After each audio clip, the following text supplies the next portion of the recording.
Pasti ada cerita yang istimewa pada domba tersebut, sehingga sampai harus disimpan di sebuah museum.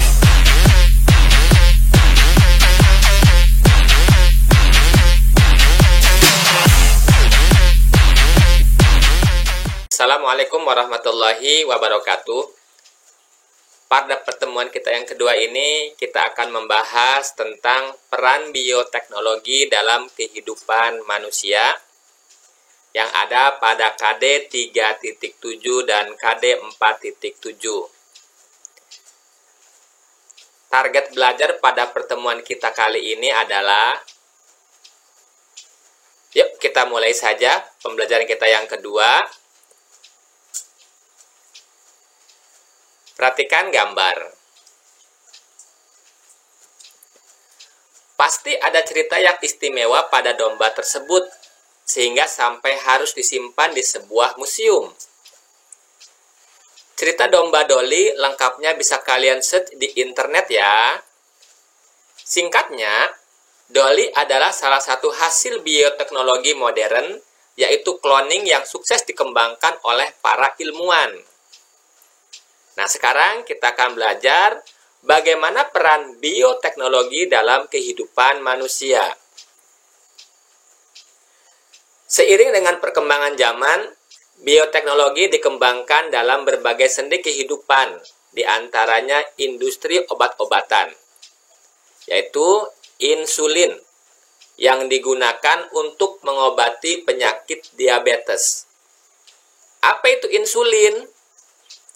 Insulin adalah hormon alami yang diproduksi oleh pankreas untuk mengubah glukosa menjadi energi.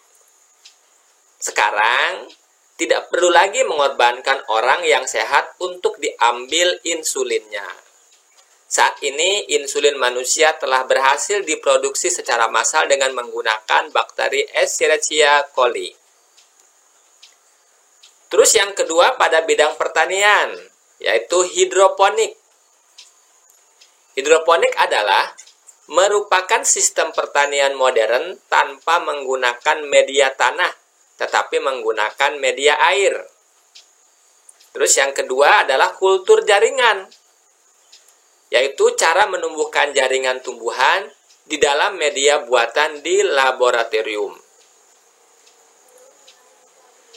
Terus bidang yang ketiga adalah bidang reproduksi. Yang pertama adalah inseminasi buatan, yaitu proses pembuahan pada hewan dengan bantuan manusia.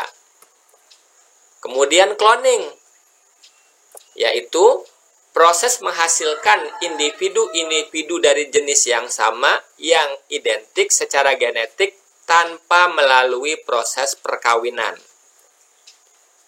Dan yang ketiga adalah bayi tabung, yaitu suatu proses pembuahan sel telur oleh sel sperma di luar tubuh perempuan, tepatnya di dalam sebuah tabung pembuahan.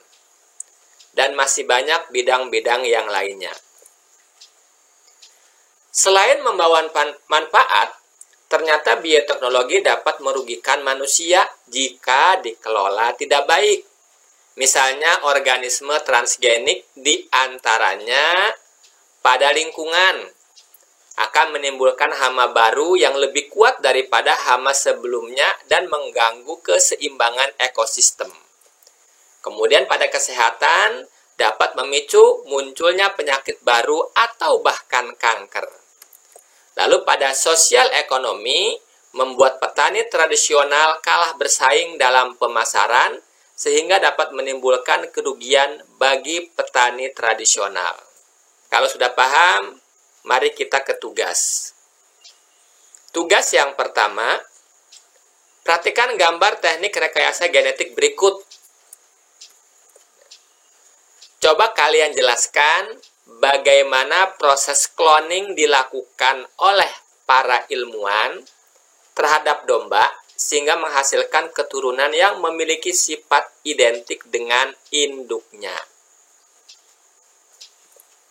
Tugas yang kedua, gambar berikut merupakan demonstrasi masyarakat menolak tanaman transgenik yang dikembangkan oleh Monsanto di Amerika. Banyak masyarakat yang khawatir bahwa pengembangan tanaman dan hewan transgenik berbahaya bagi kesehatan manusia. Pertanyaannya, jelaskan mengapa organisme transgenik berbahaya bagi kesehatan manusia. Bagaimana dampaknya dengan lingkungan? Terima kasih. Sampai jumpa pada video pembelajaran selanjutnya. Wassalamualaikum warahmatullahi wabarakatuh.